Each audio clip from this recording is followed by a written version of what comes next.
So let's be real. How many times have you looked at someone else and instantly felt less about yourself? Maybe it's their body, their looks, or just the way they carry themselves.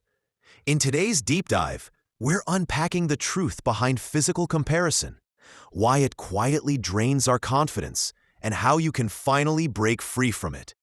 If you've ever felt stuck in that cycle, this conversation is for you. Okay, let's dive in. You know that feeling, right? You're just like scrolling through your feed, maybe not even really thinking about it, and then suddenly, whoosh, there it is. Those, I don't know, sculpted abs or that skin that looks impossibly perfect, or maybe someone just looks taller, and just like that, boom, you feel less than. In this crazy hypervisual world, especially with social media, it's almost like an instant reflex sometimes. It really is. And this feeling, well, the source material we're looking at today puts it really well. It says comparison is a thief. A thief, okay. Yeah, think about it like that. It sort of creeps in, you barely notice, and it just snatches your confidence, your joy, sometimes like even your motivation to do stuff. Yeah. It's subtle, but it just constantly chips away at you. Wow. A pickpocket of joy. Yeah. That really lands. So, okay, our mission today, as we get into the source, beyond compare, freeing yourself from physical comparison, is to really unpack this. Not just what it does, this physical comparison thing, but why? Why do we fall into this trap so easily? And the big one, how can we actually, train ourselves to stop? Yeah. To feel genuinely free from it. Think of this as your shortcut to getting really informed on something that honestly affects pretty much everyone. And what's really fascinating right from the start is that this isn't just some like random bad habit we picked up. Yeah. No, it's actually built into how our brains evolved. Seriously.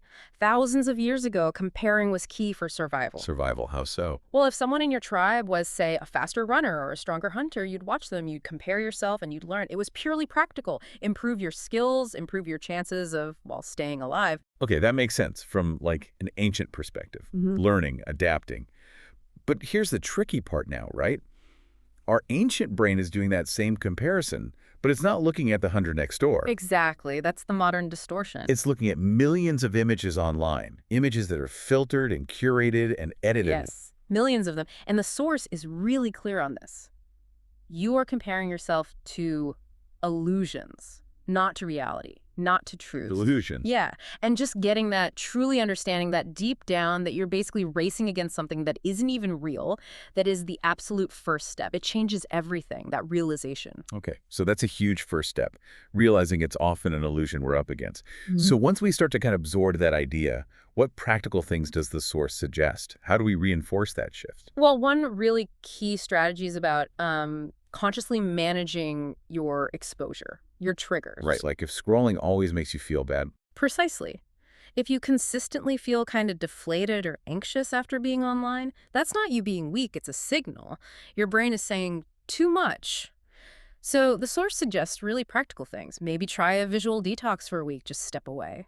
Or go through your feed and actively unfollow accounts that constantly trigger that insecurity. Okay, be intentional about it. Yeah, and at the same time, actively look for accounts that actually inspire you or make you feel good, uplift you. Sounds simple, but these small actions can make a surprisingly big difference in your day-to-day headspace. And it sounds like it's not just what we see, but also how often, maybe, how we consume it. Exactly. The source really emphasizes being intentional about when and how you use social media, instead of it just filling every quiet moment, waiting in line right before bed. Maybe try scheduling it, like specific times. Like setting boundaries with your phone. Kinda, yeah. It puts you back in control. It stops the algorithm from basically dictating your mood all day long. You decide when you engage, not just the endless scroll. You're in charge. Okay, managing the external triggers makes sense. But a lot of this battle happens inside our own heads, right? The source talks about that too. Like beyond just what we look at, how do we shift how we value ourselves fundamentally? Yeah, that's the deeper work. And connecting this to self-worth, the source suggests a really powerful mental shift. Focus less on appearance, more on function. Function, like what my body can do. Exactly. Instead of fixating on, does my stomach look flat today? Well, think about what your body does for you. Maybe it lets you run that mile or dance all night or, hey, just carry all the groceries in one go. That's capability. Yeah, the grocery trip is a big one. Right. So when you train your mind to appreciate what your body enables you to do, You start seeing it differently, more like a partner in your life, not just an object to be looked at or judged. A partner. I like that. It really changes the whole dynamic, the whole relationship with yourself. And that feels like it leads naturally into gratitude, like appreciating the unique things, our freckles maybe, or hair texture, smile lines. They tell our story, right? Absolutely. Every little physical detail is part of your unique story, your lived experience. And the source strongly recommends making gratitude a daily practice. It could be super simple. Like what? Like maybe every morning, just take a moment, write down, or even just think of 3 things you genuinely like about your body, no matter how small they seem. My hands let me type this email. My legs walk me here, whatever.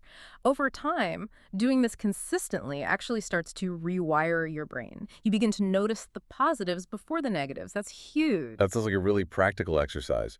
Rewiring the default Mm-hmm. and thinking about visuals again, those illusions we talked about, the highlight reel effect. We kind of know about it, but do we really internalize how skewed it is? What stood out to you there? Oh, definitely. The source gives this a crucial reminder. Nobody posts the bad stuff. Nobody's posting their bloated stomach after a huge meal, right? Or the bad hair day, or the weeks they totally skip the gym. Yeah, true. Only the wins. You are consistently, constantly seeing their absolute best moments, often polished with perfect lighting, filters, maybe even editing. So comparing your everyday reality to someone else's highlight reel, the source compares it to judging a whole movie based only on its super polished trailer. Well, okay. Trailer versus the full movie. It's just not a fair fight, and really letting that sink in how unrealistic that comparison is, that's critical for understanding why it feels so bad sometimes. That's a really powerful image, a trailer. It makes you realize how much energy we waste comparing art, like raw footage, to someone else's final cut. I know I've definitely done that, even when I technically know better. It's hard not to. So what does all this mean for building, like, a stronger sense of self-worth? If our confidence is all tied up in how we look, it seems pretty breakable, right? Incredibly fragile, yeah. If your entire self-esteem rests on appearance, it's on shaky ground. Mm. So a really vital piece of advice from ImSource is actively build up and value other parts of yourself, parts that have nothing to do with look. Like what kind of things? Well, your skills, your kindness, how smart you are, your sense of humor, your creativity, anything. The more areas you genuinely value about who you are as a person, the less power any single aspect like appearance has over your overall self-esteem. It's like diversifying your investments, but for your sense of self. It makes you more resilient. Diversifying your self-worth portfolio. Yeah. I like that. Sounds Right. like a solid way to buffer yourself from all the external noise. And speaking of practical things for daily life, there is that interesting idea called mirror mindfulness. Can you tell us more about that? Oh, yeah, mirror mindfulness. It's about interrupting that automatic, often critical scan we do when we see our reflection. Oh, yeah, that instant flaw-finding mission. Exactly. So the idea is next time you catch your reflection, maybe walking past a shop window or just in the bathroom mirror, instead of immediately zoning in on what you don't like, just pause. Take a breath. Actually look yourself in the eyes, really see yourself. And then quietly, just name one non-physical thing you appreciate about yourself or something you're proud of from that day or week. So replacing the criticism reflex with, like, self-recognition. Precisely. It's a small, deliberate act. But doing it consistently helps rewire that immediate negative reaction over time. That sounds simple, but potentially really profound. Just changing that first moment.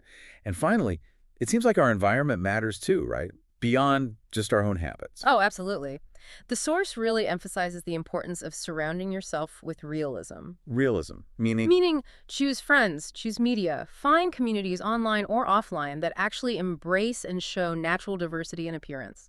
Real bodies, real faces, unfiltered life. The more you normalize seeing that variety, the more your own mind starts to accept that beauty isn't just one narrow definition. It comes in endless shapes and forms. It helps recalibrate your internal baseline of what's normal and what's genuinely beautiful. Okay, so pulling all these threads together, Yeah. it seems like stopping this cycle of physical comparison isn't about, like, pretending you never notice how someone looks. That's impossible. Right, it's not about blindness. It's more about retraining your brain's response, not letting that initial observation hijack your self-worth. Is that kind of the gist? Exactly. And the source wraps this up so powerfully. It stresses that your true value, your real worth, it's just not found in the size of your waist or how smooth your skin is or how tall you are. Where's it found then? It's rooted much deeper. It's in the life you actually live, the Yeah. connections you make, the people you impact positively, the joy you allow yourself to experience. That's where genuine value resides. So when you make that shift, when you shift focus from constantly competing to genuinely appreciating yourself and others, it's like you just step off this exhausting treadmill. You do. You step out of a race you were never actually meant to be running in the first place. And that must free up so much mental space, so much emotional energy, energy you can use to actually, live. Precisely. Yeah. So as you go about your day after listening to this, maybe pause and think about this question. What's one unique non-physical thing about you today? Maybe it's a skill you used, or a small kindness you showed someone, or even just a moment of real laughter you shared, something that truly tells your story. And then ask yourself, how can you celebrate that part of you, completely separate from any visual comparison?